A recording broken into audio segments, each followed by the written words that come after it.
How's it going, everyone? This is Kevin. Today I want to bring along with me to talk about why I decided to get rid of all my primes and only stick with zoom lenses after all this time. So let's jump right into it.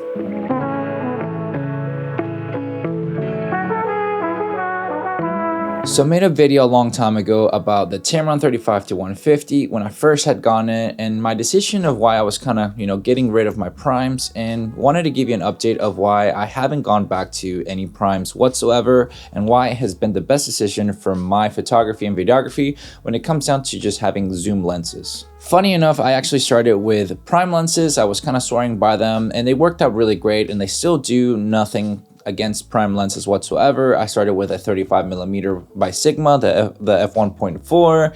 I also had an 85 1.8, and it got to the point where I was kind of wanting to figure out which route I wanted to go that would make my work as easy as possible with not sacrificing the quality. So I first started getting a Tamron lens. When I first got my wide lens, it was a 20mm just prime, the f2.8, and it kind of got to the point where I thought, you know what, it's an f2.8, might as well go get the zoom lens because I'm gonna have a little bit more of that wider range, and since it's not going to be like the typical like 20mm by Sony, I think that's a 1.8 or 1.4, I thought I might as well start going with a zoom lens. So I had gotten the 17-28 f2.8 for my vlogging types of needs, and I got a 28-75 f2.8 by Tamron as well, which I don't own that one anymore, but I had that at the time, and I decided to use that combo for when it came down to all my photography and video needs. So I would use my 35 prime lens and as well my 85 for a lot of the portrait shoots that I would do, and just go back and forth with,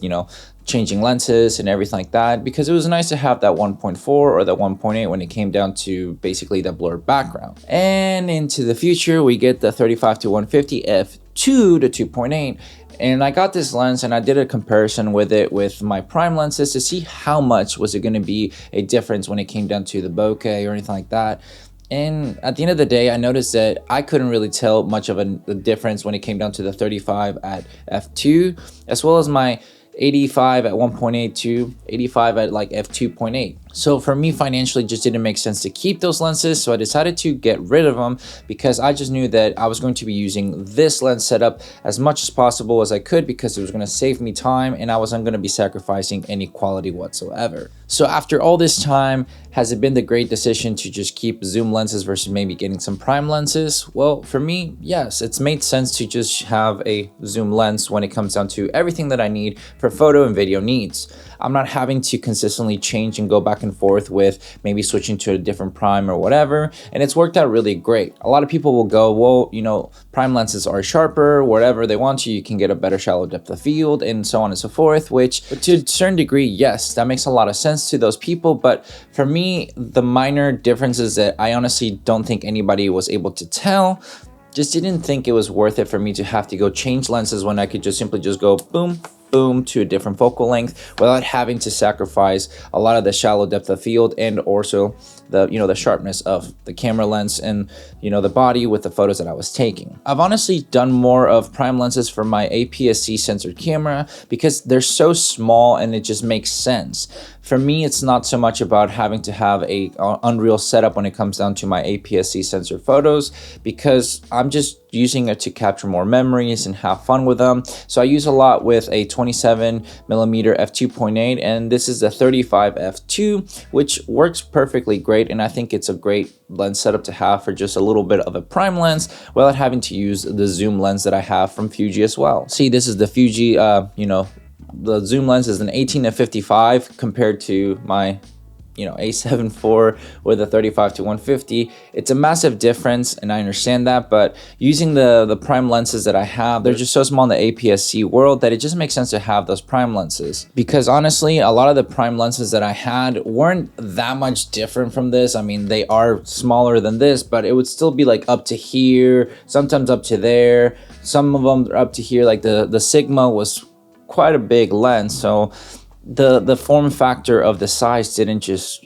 justify for me to keep all my prime lenses, to have to lug them around in my camera bag, to just not be able to be fast enough and efficient. So after all this time, that's one of the reasons why I haven't gone back to prime lenses. I still kind of think about maybe getting a pancake kind of prime lens for my Sony a7 IV to be able to shoot just like as a everyday carry style whenever I go walk around. But in all honesty, that's why I have a Fuji X-E4 with my 27mm f2.8.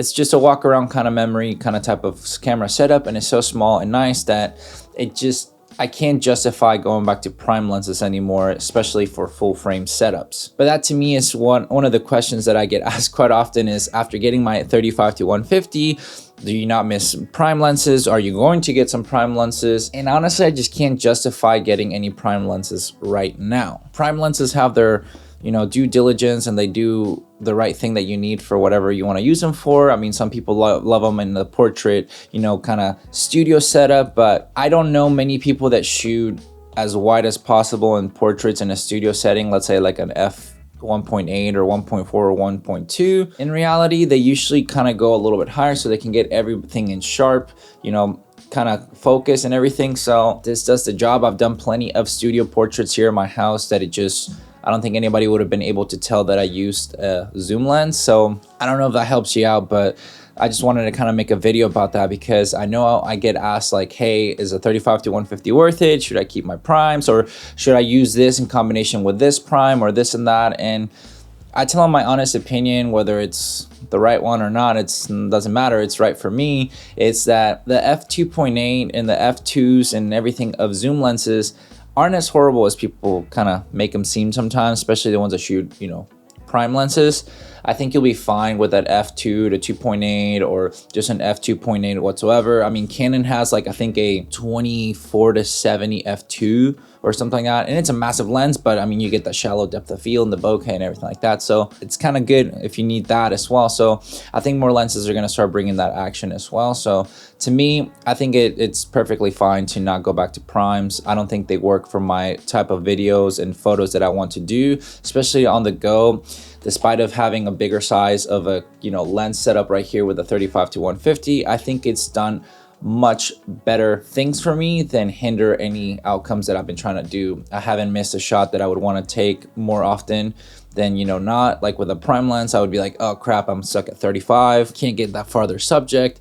With this one, kind of solves my problems. And even with my Tamron 20-40, and it's an f2.8, and I love using it for all my video needs for vlogging now, that I don't even really use my 17-28 because I get that extra length. So I don't know, for me, primes are great, but I've noticed that for me, unless that you're shooting kind of more like video, like cinematic style, like movies and short, documentaries where you need to have maybe just one lens kind of be fine. And I even know that most people still use those zoom lenses anyway. So that's just something I thought it'd be kind of cool to talk about today, because I know it's a very interesting subject that most people don't like to compare each other, because they say that it's like not really the same thing, because they say that primes are sharper, blah blah, they have better low light capabilities and so on and so forth, which yes, but cameras have come a long way that low light I think you can get by with having an f2.8. so zoom lenses are doing great for me. So just thought I would share that with you guys, and hopefully it'll help you out into the reasoning why I went with zoom ranges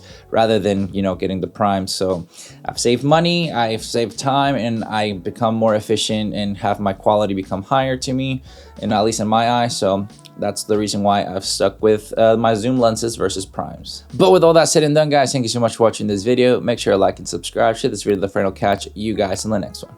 See ya.